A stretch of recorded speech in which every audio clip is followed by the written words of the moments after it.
চাঁদ বলে আমি নই তুমি নবী সুন্দর, ফুল বলে সুবাসিত নবীজির অন্তর।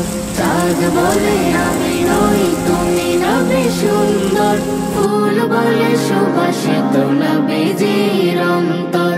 তারাদের দল বলে তুমি সেরা সরবে। জাবের বিন সামুরা রাদিয়াল্লাহু তাআলা আনহু উনি বলছেন যে একদিন আমি আল্লাহর নবী সাল্লাল্লাহু আলাইহি ওয়াসাল্লামের বাড়িতে রাতে আমার ঘুম হচ্ছিল না, যার কারণে আমি আল্লাহর নবী সাল্লাল্লাহু আলাইহি ওয়াসাল্লামের কাছে দেখা করার জন্য তিনার বাড়িতে গেলাম। বাড়িতে গিয়ে যখন খবর নিলাম আল্লাহর নবী বাড়িতে নেই, মসজিদে রয়েছে, আমি তখন চট করে মসজিদে চলে গেলাম। মসজিদে গিয়ে যখন গেলাম তখন দেখলাম আল্লাহ রাসূল সাল্লাল্লাহু আলাইহি ওয়াসাল্লাম মসজিদের একটা কোণে রয়েছে, একটা কোণাতে বসে রয়েছেন বা শুয়ে রয়েছেন। আমি সেখানে সালাম দিয়ে প্রবেশ করলাম। প্রবেশ করার পরে আল্লাহর নবীর কাছে গিয়ে আমি বসলাম। বসার পরে এবারে আমি আল্লাহর নবীর সাথে কথা বলছি, আর কথা বলা অবস্থাতে একবার আল্লাহর নবীর চেহারার দিকে তাকাচ্ছি, একবার আকাশের দিকে তাকাচ্ছি, মানে আকাশের চাঁদের দিকে তাকাচ্ছি। আমি একবার আল্লাহর নবীর চেহারার দিকে তাকাচ্ছি, একবার আকাশের চাঁদের দিকে তাকাচ্ছি। যখন আমি বেশ কয়েকবার এভাবে তাকাতে লেগেছি তখন আল্লাহর নবী সাল্লাল্লাহু আলাইহি ওয়াসাল্লাম আমাকে বলছেন, জাবের বিন সামুরা কি ব্যাপার, তুমি একবার আমার দিকে তাকাও একবার চাঁদের দিকে তাকাও, কারণটা কি? তখন জাবের বিন সামুরা রাদিয়াল্লাহু তাআলা আনহু বলছেন, আল্লাহর রাসূল আমি আপনার চেহারার দিকে তাকাই এবং আসমানের চাঁদের দিকে যখন তাকাই তো তাকার পরে আমি এটা মানে ডিসাইড করতে পারছি না যে চাঁদের চেহারা বেশি সুন্দর না আবার নবীর চেহারা বেশি সুন্দর, আমি ডিসাইড করতে পারছি না। তখন আল্লাহ রাসূল বলছেন, তুমি কি ভাবলে এটা? তখন জাবের বিন সামুরা রাদিয়াল্লাহু তাআলা আনহু বলছেন যে আল্লাহর রাসূল আমার মনে হচ্ছে যে আকাশের এই চাঁদের চেহারাটাও আমার রাসূলের কাছ থেকে ধার করে নেওয়া। সুবহানাল্লাহি ওয়া বিহামদিহি। শেখ সাদি রাহমাতুল্লাহ আলাইহি তিনি বলেছেন যে লাকাদ মিন ওয়াজহিকাল মুনির লাকাদ দুবিরাল কামার, আকাশের পূর্ণিমার চাঁদের চাইতেও আল্লাহ রাসূল সাল্লাল্লাহু আলাইহি ওয়াসাল্লামের চেহারা বেশি উজ্জ্বল বেশি সুন্দর ছিল। এমনকি আয়েশা রাদিয়াল্লাহু তাআলা আনহা বলেছেন যে আল্লাহ যারা ইউসুফ আলাইহিস সালামকে দেখে যেই সব মহিলারা ফল কাটতে কাটতে সবজি কাটতে কাটতে নিজের হাত কেটে দিয়েছিল, সেই সব মহিলারা যদি আমার নবীকে দেখতো তাহলে হাত কাটা তো দূরের কথা গলা কেটে দিত, তারপরেও টের পেত না। এমন ছিল আমার নবীর চেহারা, আল্লাহর নবী সাল্লাল্লাহু আলাইহি ওয়াসাল্লামের ব্যাপারে। তাহলে সেই নবীর ব্যাপারে আল্লাহ সুবহানাহু ওয়া তাআলা তার চেহারা যেমন সুন্দর ছিল, তার চরিত্রের ব্যাপারে আল্লাহ সুবহানাহু ওয়া তাআলা স্বয়ং স্যাটিসফাই করছে, ওয়া ইন্নাকা লাআলা খুলুকিন আযীম, হে নবী আপনি হচ্ছেন সারা পৃথিবীর বুকে সবচাইতে উত্তম চরিত্রের অধিকারী, আপনার মতো চরিত্রবান সারা পৃথিবীতে আসেনি, কিয়ামত পর্যন্ত আসবে না। তাহলে আল্লাহর নবী সাল্লাল্লাহু আলাইহি ওয়াসাল্লাম সবচাইতে উত্তম চরিত্রের মানুষ ছিলেন। কেমন উত্তম চরিত্রের মানুষ ছিলেন? ইসলাম প্রচার হয়েছে নবীর চরিত্র দেখে, কাফেরেরা মুশরিকরা ইসলাম গ্রহণ করেছে নবীর চরিত্র দেখে। নবীর চেহারা দেখে ইসলাম চরিত্র হয়নি, নবীর ব্যবহার দেখে সাহাবায়ে কেরামদের ব্যবহার দেখে ইসলাম মানে তারা ইসলাম গ্রহণ করেছেন। ব্রাদার ইসলাম, আল্লাহ সুবহানাহু ওয়া তাআলা বলেছেন, ওয়া মা আরসালনাকা ইল্লা রাহমাতাল লিল আলামিন, হে নবী আমি আপনাকে সারা বিশ্ববাসীর জন্য রহমত স্বরূপ প্রেরণ করলাম। আল্লাহ নবী সাল্লাল্লাহু আলাইহি ওয়াসাল্লাম সারা বিশ্ববাসীর জন্য রহমত স্বরূপ ছিলেন। এবং এই ব্যাপারে আল্লাহ সুবহানাহু ওয়া তাআলা সূরা আলে ইমরানে বলেছেন, ফাবিমা রাহমাতিন মিনাল্লাহি লিনতা লাহুম ওয়ালাউ কুনতা ফাদদান গালিদাল কলব লান ফাদদু মিন হাওলিক। এটা আল্লাহর পক্ষ থেকে আপনার উপরে দয়া যে আপনি নরম দিলের মানুষ, আপনি হচ্ছেন একেবারে নরম মনের মানুষ। হে নবী ওয়ালাউ কুনতা ফাদদান গালিদাল কলব লান ফাদদু মিন হাওলিক, যদি আপনি কর্কশভাষী হতেন, যদি আপনি কঠোর হৃদয়ের হতেন তাহলে মানুষ আপনার কাছ থেকে সরে যেত। তাহলে আল্লাহর নবী ছিলেন নরম মনের মানুষ, চরিত্রবান ছিলেন। ওনার মতো চরিত্রবান মানুষ দুনিয়াতে আর ছিল না। ওনার চরিত্রের বিষয়ে দেখেন, আপনি পারিবারিক দিক নেন এবং বাইরের দিক নেন। আল্লাহ রাসূল সাল্লাল্লাহু আলাইহি ওয়াসাল্লাম এমন ভাবে ছিলেন, পারিবারিক দিকটা নেন, আল্লাহ রাসূল সাল্লাল্লাহু আলাইহি ওয়াসাল্লাম পারিবারিক দিক দিয়ে কেমন চরিত্রবান ছিলেন। আনাস রাদিয়াল্লাহু উম্মুল মুমিনিন খাদিজা রাদিয়াল্লাহু তাআলা আনহা আল্লাহর নবী সাল্লাল্লাহু আলাইহি ওয়াসাল্লামের প্রথম স্ত্রী এবং ইনি ছিলেন তালাক প্রাপ্তা বা বিধবা স্ত্রী ছিলেন। আল্লাহর নবীর বয়স যখন 25 বছর, খাদিজা রাদিয়াল্লাহু তাআলা আনহার বয়স 40 বছর। এই মতো অবস্থায় আল্লাহর নবী খাদিজাকে বিয়ে করেছিলেন এবং খাদিজা রাদিয়াল্লাহু তাআলা আনহা যতদিন জীবিত ছিলেন আল্লাহর নবী সাল্লাল্লাহু আলাইহি ওয়াসাল্লাম দ্বিতীয় বিবাহ আর করেননি। এই খাদিজা রাদিয়াল্লাহু তাআলা আনহা আল্লাহ রাসূল সাল্লাল্লাহু আলাইহি ওয়াসাল্লামের চরিত্রের ব্যাপারে এমন ভাবে কথা বলছেন, যেই দিন আল্লাহ নবী সাল্লাল্লাহু আলাইহি ওয়াসাল্লামের উপরে ওহী অবতীর্ণ হলো গারে হিরাতে, আল্লাহ নবী ওখান থেকে ভয়ভীত হয়ে চলে আসলেন। আসার পরে খাদিজাকে বলছেন, খাদিজা আমার আশঙ্কা হচ্ছে, আমার ভয় হচ্ছে যে আমার প্রাণ মনে হয় চলে যাবে, আমার মনে হয় বড় ক্ষতি হয়ে যাবে, আমাকে কেউ নষ্ট করে দিবে, আমার কেউ ক্ষতি করে দিবে, এরকম আমার ভয় হচ্ছে। খাদিজা রাদিয়াল্লাহু তাআলা আনহা আল্লাহ নবী সাল্লাল্লাহু আলাইহি ওয়াসাল্লামের চরিত্রের ব্যাপারে এতটাই মনোযোগী ছিলেন বা এতটাই তার চরিত্রে আনন্দিত ছিলেন। আর সাথে সাথে আল্লাহ খাদিজা রাদিয়াল্লাহু তাআলা আনহা বলছেন, লা ওয়াল্লাহি লা ইউযিকাল্লাহু আবাদা ইন্নাকা লা তাসিলুর রাহিমা ওয়া তাকসিবুল মা'দুমা ওয়া তাকরিদ দাঈফা ওয়া তুঈনু আলা নওয়াইবিল হক। সেই বুখারীর হাদিস। খাদিজা রাদিয়াল্লাহু তাআলা আনহা বলছেন, আল্লাহর কসম করে বলছি, আল্লাহর কসম করে বলছি, আপনার ভয়ের কোনো কারণ নেই, আপনার আল্লাহ কোনো ক্ষতি হতে দেবে না। আরে এমন মানুষটার ক্ষতি কে হতে দিতে পারে বা কে করবে? যেই মানুষটা প্রতিবেশীর হক আদায় করে, যেই মানুষটা প্রতিবেশীর হক আদায় করে, যেই মানুষটা অসহায় মানুষের বোঝা উঠিয়ে দেয়, যেই মানুষটা দুস্থ গরিব মানুষদেরকে সহযোগিতা করে, যেই মানুষটা যারা হকের উপরে থাকে তারা যখন দুর্দশা অবস্থায় হয় তখন তাদের সহযোগিতা করে, এই ধরনের মানুষের কে ক্ষতি করতে পারে? আর খাদিজা রাদিয়াল্লাহু তাআলা আনহা একজন স্ত্রী হয়ে স্বামীর ব্যাপারে এমন বলছেন। শুধু তাই নয়, শুধু খাদিজা রাদিয়াল্লাহু তাআলা আনহা নয়, আল্লাহ রাসূল সাল্লাল্লাহু আলাইহি ওয়াসাল্লামের অন্য স্ত্রী যেমন ছিলেন, একাধিক স্ত্রী ছিলেন, তার মধ্যে সবচেয়ে একজনই কুমারী স্ত্রী ছিলেন, তিনি ছিলেন আয়েশা রাদিয়াল্লাহু তাআলা আনহা। আয়েশা রাদিয়াল্লাহু তাআলা আনহা আল্লাহ নবী সাল্লাল্লাহু আলাইহি ওয়াসাল্লামের ব্যাপারে বলেছেন, মা দারাবা রাসূলুল্লাহ সাল্লাল্লাহু আলাইহি ওয়াসাল্লাম শাইয়ান কাত্তু বিয়াদি ওয়ালা ইমরাতান ওয়ালা খাদিমান।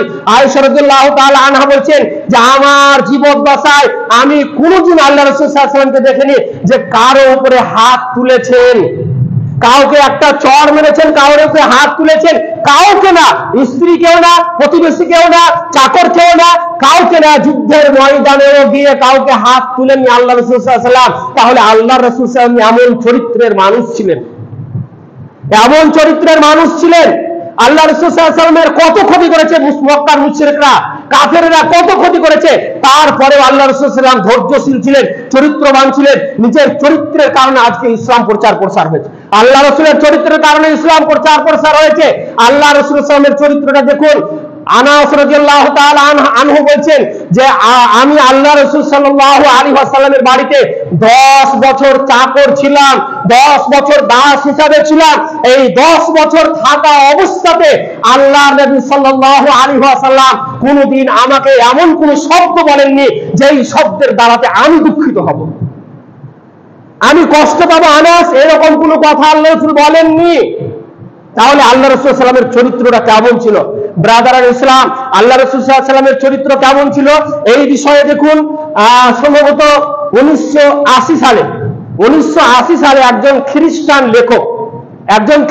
লেখক যার নাম হচ্ছে মাইকেল হার্ট, এই খ্রিস্টান লেখক 100 জন মনীষীর নাম লিখেছিলেন, একটা বই লিখেছেন, যে বইটার নাম দিয়েছে দি 100 নেমস। এই দি 100 নেমস এই বইটার মধ্যে 100 জন মহামনীষীর নাম লিখেছেন তিনি এবং তাদের জীবনীগুলো তুলে ধরেছেন। এবং এই মাইকেল হার্ট একজন খ্রিস্টান হওয়া সত্ত্বেও ইসলামের ব্যাপারে অনেক ভালো ভালো বই পুস্তক লিখেছেন। জানি না আল্লাহ তাকে হেদায়েত দান করেছেন কিনা, তবে উনি ইসলামের ব্যাপারে অনেক ভালো ভালো বই পুস্তক লিখেছেন। তার মধ্যে এই একটা বই, যে এই বইটার নাম হচ্ছে দি 100 নেমস। এর মধ্যে উনি 100 জন মহামনীষীর নাম দিয়েছেন। আর এই 100 জন মহামনীষী নামের মধ্যে খ্রিস্টান হওয়ার পরেও সর্বপ্রথম 1 নম্বরে যার নামটা দিয়েছেন সেই নামটা হচ্ছে নবী মুহাম্মদুর রাসূলুল্লাহ সাল্লাল্লাহু আলাইহি ওয়াসাল্লাম। অথচ তিনি একজন খ্রিস্টান। খ্রিস্টানেরা যিশুকে মানে, জিসাসকে মানে, ঈসা আলাইহিস সালামকে তারা মানে। তাহলে উনি যদি চাইতেন তাহলে ঈসা আলাইহিস সালামের নামটা 1 নম্বরে আনতে পারতেন, তারপরেও তিনি আনলেন না, আল্লাহর নবীর নামটা আনলেন এবং ওই জীবনীতে লিখতে গিয়ে উনি বলেছেন যে আমি এই 100 জন মহামনীষীর নামগুলোকে ইতিহাস থেকে বেছে বেছে বেছে বেছে দেখে দেখে আমি সব চাইতে পারফেক্ট মানুষকে পেয়েছি দুনিয়াবীর ক্ষেত্রে এবং উখরাবির ক্ষেত্রে, ইহকাল এবং পরকালে। তিনি হচ্ছেন নবী মুহাম্মদুর রাসূলুল্লাহ সাল্লাল্লাহু আলাইহি ওয়াসাল্লাম। তিনার চরিত্রটা কেমন ছিল, কেমন তার চরিত্র ছিল, এই চরিত্রের কারণে মক্কার মুশরিকরা ইসলাম কবুল করেছেন। কেমন চরিত্র ছিল আল্লাহ রাসূল সাল্লাল্লাহু আলাইহি ওয়াসাল্লামের। একদিন আল্লাহ রাসূল সাল্লাল্লাহু আলাইহি ওয়াসাল্লাম সাহাবায়ে কেরামদেরকে নিয়ে মসজিদে দাস দিচ্ছেন, কোরআন হাদিসের আলোচনা শোনাচ্ছেন। এমতো অবস্থায় একজন দিহাতি বেদুইন, একজন মুশরিক এসে মুসলিমদের মধ্যে এবং মুশরিকদের মধ্যে ঝামেলা পাতানোর জন্য মসজিদের এক কোণে এসে পেশাব করতে লাগলো। মসজিদের একটা কোণে এসে পেশাব করতে লাগলো। যখন পেশাব করতে লাগলো সাহাবায়ে কেরামরা রেগে রাগান্বিত এমন পরিকল্পনা নিয়েছেন সাহাবায়ে কেরামরা যে তাকে মেরে দিবেন, এমতো পরিকল্পনা সাহাবায়ে কেরামরা নিয়েছেন। এটা স্বাভাবিক ব্যাপার। আমরা যদি এখন এখানে বসে থাকি আর কোনো একজন কেউ যদি এসে, সে হিন্দু হোক আর মুসলিম হোক, সে যেই হোক না কেন, যদি মসজিদে এসে পেশাব করতে লাগে তো বলেন তো আমরা তার অবস্থাটা কি করবো? কেউ হয়তো আমরা মানে রুখতে পারবো, কেউ না কেউ তাকে ধোলাই দিবই। অথচ সাহাবায়ে কেরামরা বসে আছেন, আল্লাহ নবী সাল্লাল্লাহু আলাইহি ওয়াসাল্লাম বক্তব্য দিচ্ছেন, দার্স দিচ্ছেন, এবং অবস্থায় একজন দিহাতি মুশরিক এসে মসজিদের এক কোণে পেশাব করতে লাগলো। সেই মুসলিমের হাদিস বলছে, আবু হুরায়রা রাদিয়াল্লাহু তাআলা আনহু থেকে হাদিসটা বর্ণিত। পেশাব যখন করতে লাগলো সাহাবায়ে কেরামরা রাগান্বিত, আল্লাহ নবী সাল্লাল্লাহু আলাইহি ওয়াসাল্লাম থামতে বললেন সাহাবায়ে কেরামদেরকে যে তাকে পেশাবটা করতে দাও। যখন তার পেশাব করা কমপ্লিট হয়ে গেল, পেশাব করা কমপ্লিট হয়ে যাওয়ার পরে এইবারে আল্লাহ রাসূল সাল্লাল্লাহু আলাইহি ওয়াসাল্লাম সাহাবীদেরকে বলছেন যে তোমরা এক কাজ করো, এক বালতি পানি এনে ওই জায়গাটাকে ধুয়ে দাও। তাকে বলতে পারতেন, কিন্তু আল্লাহ রাসূল সাল্লাল্লাহু আলাইহি ওয়াসাল্লাম এই সাহাবায়ে কেরামদেরকে বলছেন, অথচ সাহাবায়ে কেরামরা তাকে মারার জন্য রাগান্বিত অবস্থায় হয়ে আছেন। এবং তো অবস্থাতেও আল্লাহ রাসূল সাহাবায়ে কেরামদেরকে আদেশ করলেন এক বালতি পানি এনে পেশাবটাকে ধুয়ে দাও। যখন এক বালতি পানি আনলেন, আনার পরে পেশাবটা ধুয়ে দেওয়া হলো। এইবারে ওই দিহাতি বেদুইন ব্যক্তিটাকে আল্লাহ রাসূল সাল্লাল্লাহু আলাইহি ওয়াসাল্লাম কাছে ডাকলেন। কাছে ডাকার পরে একজন মা যেমন তার সন্তানকে বোঝায়, একজন বাবা যেমন তার সন্তানকে বোঝায় কোনো কিছু ভুল ত্রুটি হতে গেলে, বা একজন আদর্শবান শিক্ষক যেমন তার ছাত্রকে বোঝায়, তার চাইতে নরম মনের মানুষ হয়ে আল্লাহ নবী সাল্লাল্লাহু আলাইহি ওয়াসাল্লাম ওই দিহাতি বেদুইনকে বুঝাতে লাগলেন, বলতে লাগলেন যে দেখো, এটা আমাদের মসজিদ, এখানে আমরা এক স্রষ্টার ইবাদত করি, এক আল্লাহ সুবহানাহু ওয়া তাআলার ইবাদত করি। এটা ইবাদতের জায়গা, এটা পেশাবের জায়গা নয়। কেউ যদি তোমাদের গির্জায় গিয়ে, কেউ যদি তোমাদের চার্চে গিয়ে পেশাব করে দেয় তাহলে তোমাদের কেমন লাগবে? তার চাইতে বেশি এটা উন্নত মানের এই মসজিদ, এখানে আমরা আল্লাহর ইবাদত করি, অতএব এখানে পেশাব করা যায় না, এটা কোনোদিন আর করবে না। আল্লাহ রাসূল যখন তাকে আদর দিয়ে, যত্ন দিয়ে, ভালোভাবে বুঝিয়ে যখন তাকে পাঠিয়ে দিলেন, লোকটা মসজিদ থেকে বের হচ্ছে আর মাথায় হাত দিচ্ছে আর মনে মনে ভাবছে, আরে আমি এমন একটা লোকের সাথে ঝামেলা পাতাতে এসেছিলাম, এমন এক সম্প্রদায়ের সাথে আমাদের সম্প্রদায়ের ঝামেলা পাতাতে এসেছিলাম, যার ব্যাপারে কতই না কত কিছু শুনেছি, যার ব্যাপারে কতই না কত মন্তব্য মানুষ করেছে। নবী হচ্ছে ফিতনাবাজ, নবী হচ্ছে অমুক, মুহাম্মদ হচ্ছে অমুক, তার চরিত্র ভালো নয়, তার ব্যাপারে কত রকমের কত কথা বলেছে আমার সম্প্রদায়ের লোকেরা। আরে সেই নবীকে তো আজকে আমি এসে নিজের চোখে দেখে নিলাম, যেইখানে তার সাথী সঙ্গীরা আমাকে মারার জন্য মানে পরিকল্পনা করেই নিয়েছে, সেই জায়গাতে তিনি আমাকে একজন শিশুর মতো, বালকের মতো বুঝিয়ে আমাকে মানে বুঝালেন এবং বললেন কত আদর দিয়ে, যত্ন দিয়ে, এই লোকটার সাথে আমি কি করে ঝামেলা পাতাতে পারি এবং এই লোকটাকে ছেড়ে আমি কি করে দূরে থাকতে পারি, এই লোকটাকে ছেড়ে আমি কি করে দূরে থাকতে পারি। সাথে সাথে ওই লোকটা ওসুল করে আসার পরে আল্লাহ রাসূল সাল্লাল্লাহু আলাইহি ওয়াসাল্লামকে বলছেন, আল্লাহ রাসূল আপনার হাতটা দেন। আল্লাহ রাসূল যেমন হাত দিয়েছেন, আল্লাহ রাসূলের হাতে হাত রেখে বলছেন, আশহাদু আল্লা ইলাহা ইল্লাল্লাহ ওয়া আশহাদু আন্না মুহাম্মাদার রাসূলুল্লাহ। ইসলাম কবুল করে ফেললেন আল্লাহ রাসূলের চরিত্রে, উনার চরিত্রে ইসলাম কবুল করে ফেলেছিলেন। আল্লাহর রাসূলের চরিত্রটা ছিল এমনই। আজকে আমাদের চরিত্রের সাথে রাসূলের চরিত্রটাকে মিলান। আমরা আজকে নিজেকে মনে করি আমরা মুসলিম, আমরা মুসলিম মানে আমরা কোরআন মানি, হাদিস মানি। আমি আপনি কোরআন হাদিস মানি এটা মুখে শুধু, আমরা প্রকৃতভাবে যেভাবে মানা দরকার সেই চরিত্রে আমরা চরিত্রবান হতে পারিনি, সেই চরিত্র আমাদের মধ্যে আসেনি। শুধু তাই নয়, আল্লাহ নবী সাল্লাল্লাহু আলাইহি ওয়াসাল্লাম আরো তার চরিত্রের ব্যাপারে শুনুন। যখন আল্লাহ রাসূল সাল্লাল্লাহু আলাইহি ওয়াসাল্লাম মক্কা থেকে যখন মানে মক্কায় মানে থাকা অবস্থাতে যখন মক্কার লোকেরা তাকে মানে জ্বালাতন করতে লাগলো, কেউ ওনার দাওয়াত গ্রহণ করতে পারলো না, তখন আল্লাহ রাসূল সাল্লাল্লাহু আলাইহি ওয়াসাল্লাম তায়েফে চলে গেলেন। তায়েফে যাওয়ার পরে সেখানে ইসলামের প্রচার দাওয়াত প্রচার করতে লাগলেন। তায়েফ বাসীদেরকে যখন ইসলামের দাওয়াত দিতে লাগলেন, দাওয়াত দেওয়ার পরে তারা ইসলামের দাওয়াত গ্রহণ করলো না। আল্লাহ নবী সাল্লাল্লাহু আলাইহি ওয়াসাল্লামকে পাগল মনে করে আর কিছু মনে করে তাকে তারা গ্রাম থেকে তাড়িয়ে দিল। এমনকি সেখানকার বাচ্চাদেরকে মিলিয়ে দেওয়া হয়েছিল, বলা হয়েছিল একটা পাগল, একে গ্রাম থেকে বের করে দাও, এ আমাদের ধর্মকে নষ্ট করতে এসছে, এ একটা নতুন তার বাপদাদার ধর্ম নিয়ে এসছে, একে গ্রাম থেকে তাড়িয়ে দাও। তারা পাথর মেরে মেরে আল্লাহর নবী সাল্লাল্লাহু আলাইহি ওয়াসাল্লামের চেহারাটাকে এমন করেছিল, বলা হয়েছে হাদিসের মধ্যে রক্তে রক্তাক্ত হয়ে আল্লাহ রাসূলের পা দিয়ে শরীর দিয়ে রক্ত বয়ে দিয়ে পায়ের জুতাতে লেগেছিল এবং পায়ের জুতা পর্যন্ত জমে গেছিল রক্তের কারণে। এমন নবী, শ্রেষ্ঠ নবীকে তারা এইভাবে কষ্ট দিয়েছিল। তারপরেও যখন আল্লাহ রাসূল সাল্লাল্লাহু আলাইহি ওয়াসাল্লাম আর চলতে পারছিলেন না, কোনো একটা জায়গাতে গিয়ে গাছের কাছে গিয়ে আল্লাহ রাসূল সাল্লাল্লাহু আলাইহি ওয়াসাল্লাম সেখানে বসে পড়লেন। বসে পড়ার পরে মালাকুল জিবাল, পাহাড়ের ফেরেশতা এসে আল্লাহ রাসূল সাল্লাল্লাহু আলাইহি ওয়াসাল্লামকে বলছেন, আল্লাহ রাসূল, আমরা হচ্ছি পাহাড়ের ফেরেশতা, আপনার প্রতিশোধ নেওয়ার জন্য এসেছি। যেই তায়েফবাসীরা আপনাকে পাথর মেরে রক্তাক্ত করে দিয়েছে, আপনি একবার শুধু আমাদেরকে আদেশ করুন, এই পাহাড় দিয়ে তায়েফবাসীদেরকে পুষে দিব, তাদেরকে চিপে দিব, তাদেরকে সবকে শেষ করে দেব। আচ্ছা বলুন তো, আমার আপনার কেউ যদি ক্ষতি করে, কারো ভালো কোনো উপকার করতে গেছি, কেউ আমার আপনার যদি বড় ক্ষতি করে ফেলে, আর আপনার প্রতিশোধ নেওয়ার জন্য কেমন কোন শক্তিশালী এসে আপনার পাশে যদি কেউ দাঁড়িয়ে যায়, বলো কে তোমার ক্ষতি করেছে, তাকে ছেড়ে দেবো না, আমরা তার সাথে প্রতিশোধ নেওয়ার জন্য আমরা মুখ দিয়ে উগলে দেব এবং তার সাথে যোগ দিয়ে আমরা প্রতিশোধ নেওয়ার চেষ্টা করব। এই তো হচ্ছে আমাদের চরিত্র, এই তো হচ্ছে আমরা মানুষ। আমাদের মধ্যে সহনশীলতা, আমাদের মধ্যে ধৈর্য নাই, আমাদের চরিত্র ঠিক নাই। এখন আমরা চরিত্রহীন হয়ে গেছি, যার কারণে মানুষ আজকে আমরা যেখানে সেখানে লাঞ্ছিত, যেখানে সেখানে অপদস্থ, যেখানে সেখানে আজকে মানুষ ইসলামকে পড়ার পরে, মানুষ ইসলামকে পড়ার পরে, জানার পরে, বুঝার পরে ইসলাম গ্রহণ করছে, মুসলিমদের চরিত্র দেখে ইসলাম গ্রহণ করে না। কারণ মুসলিমরা এমনই একটা মানে বেশিরভাগ, আমি মুসলিমদেরকে এই জন্য বলছি যেহেতু আমরা তো কোরআন হাদিসকে ফলো করি, আমরা কোরআন হাদিসকে ফলো করি, আমাদের আদর্শ হচ্ছে নবী মুহাম্মদুর রাসূলুল্লাহ সাল্লাল্লাহু আলাইহি ওয়াসাল্লাম, তাহলে তার আদর্শে আদর্শিত হব, আমরা তাকে ফলো করে চলবো, তার মত হওয়ার চেষ্টা করব। কেন আমরা মানে দুনিয়াবি কোন রকমের কোনো প্লেয়ার আর কোন নায়ক নায়িকাদের মতো হওয়ার কেন চেষ্টা করব? কেন আমরা চেষ্টা করব?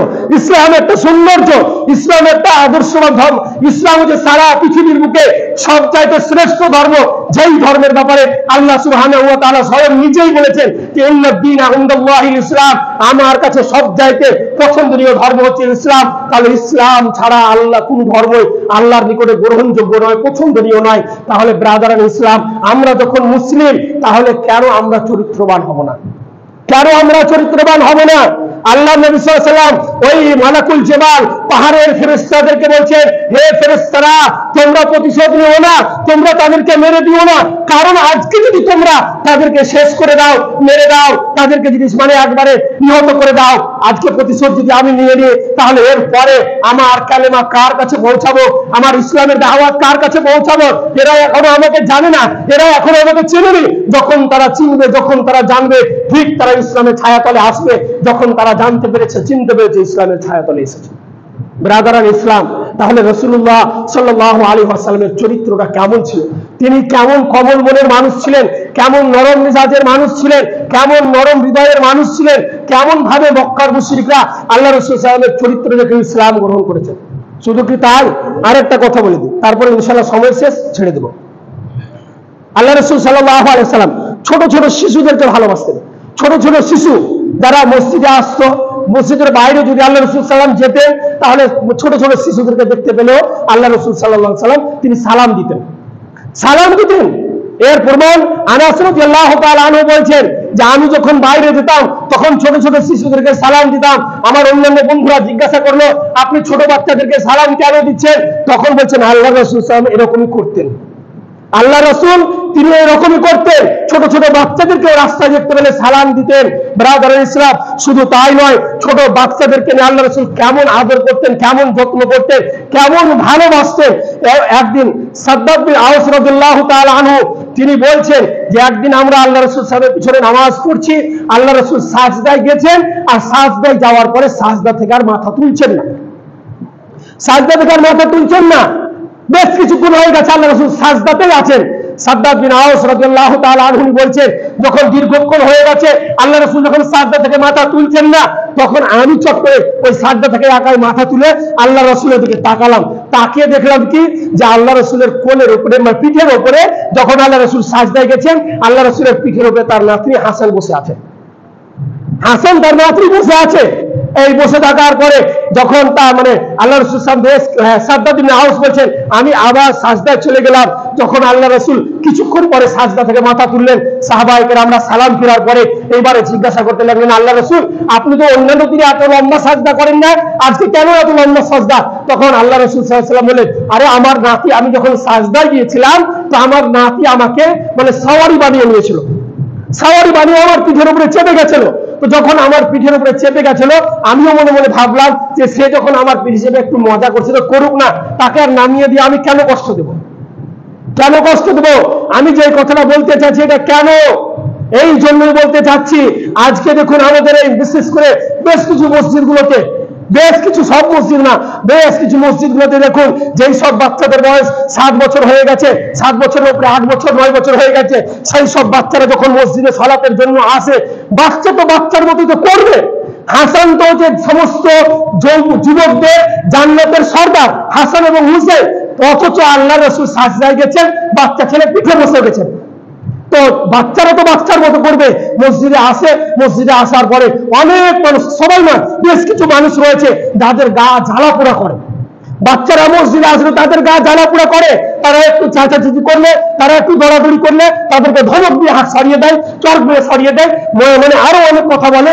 এমনকি ওই বাচ্চার গার্জেনকে পর্যন্ত বলা হয় যে তোমার ছেলেকে তুমি সামলাতে পারো না, এই ধরনের কথা বলে। ব্রাদারান ইসলাম, শিশুরা যখন মসজিদে সালাত আদায়ের জন্য আসতো, আল্লাহ রাসূল তাদের মাথায় হাত বুলাতেন, গালে হাত বুলাতেন, তাদেরকে আদর করতেন, স্নেহ দিতেন। এই স্নেহ আদর পেয়ে তারা আল্লাহ রাসূল সাল্লাল্লাহু আলাইহি ওয়াসাল্লামকে ভালোবাসতেন। আল্লাহ রাসূল এমন চরিত্রের মানুষ ছিলেন। ব্রাদারান ইসলাম, তো যাই হোক, কথা হচ্ছে চরিত্রবান হওয়াটা অত্যন্ত মানে মূল্যবান জিনিস। চরিত্রবান হন, এবং চরিত্রবান হওয়ার সাথে সাথে আপনি নিজে সব দিক দিয়ে চরিত্রবান হতে যদি চান, তাহলে সব দিক দিয়ে আপনাকে পারফেক্ট থাকতে হবে। সালাতের দিক দিয়ে বলুন, সিয়ামের দিক দিয়ে বলুন, ইসলামী অন্যান্য আকায়েদের দিক দিয়ে বলুন, এবং ইসলামের ছায়াতলে আসতে হবে। যতদিন আপনি ইসলামের বাইরে থাকবেন, কোরআন হাদিসের বাইরে থাকবেন, আপনি উত্তম চরিত্রবান হতে পারবেন না, চরিত্রবান হতে পারবেন না। অতএব সকলে আমরা যেন চরিত্রবান হতে পারি। আল্লাহ সুবহানাহু ওয়া তাআলার কাছে শেষের বেলায় দোয়া করব, ইলাহাল আলামিন, আল্লাহ গো তুমি আমাদেরকেও একজন আদর্শবান মানুষ এবং চরিত্রবান মানুষ হিসাবে গ্রহণ করে না, বলুন আল্লাহুম্মা আমিন। ইলাহাল আলামিন, আল্লাহ যারা আমরা এখনো দিন থেকে বিমুখ হয়ে আছি, আল্লাহ তুমি তাদেরকে সঠিক দিন বুঝার তৌফিক দান করো, বলুন আল্লাহুম্মা আমিন। ওয়া আখিরু দাওয়ানা আলহামদুলিল্লাহি রাব্বিল আলামিন।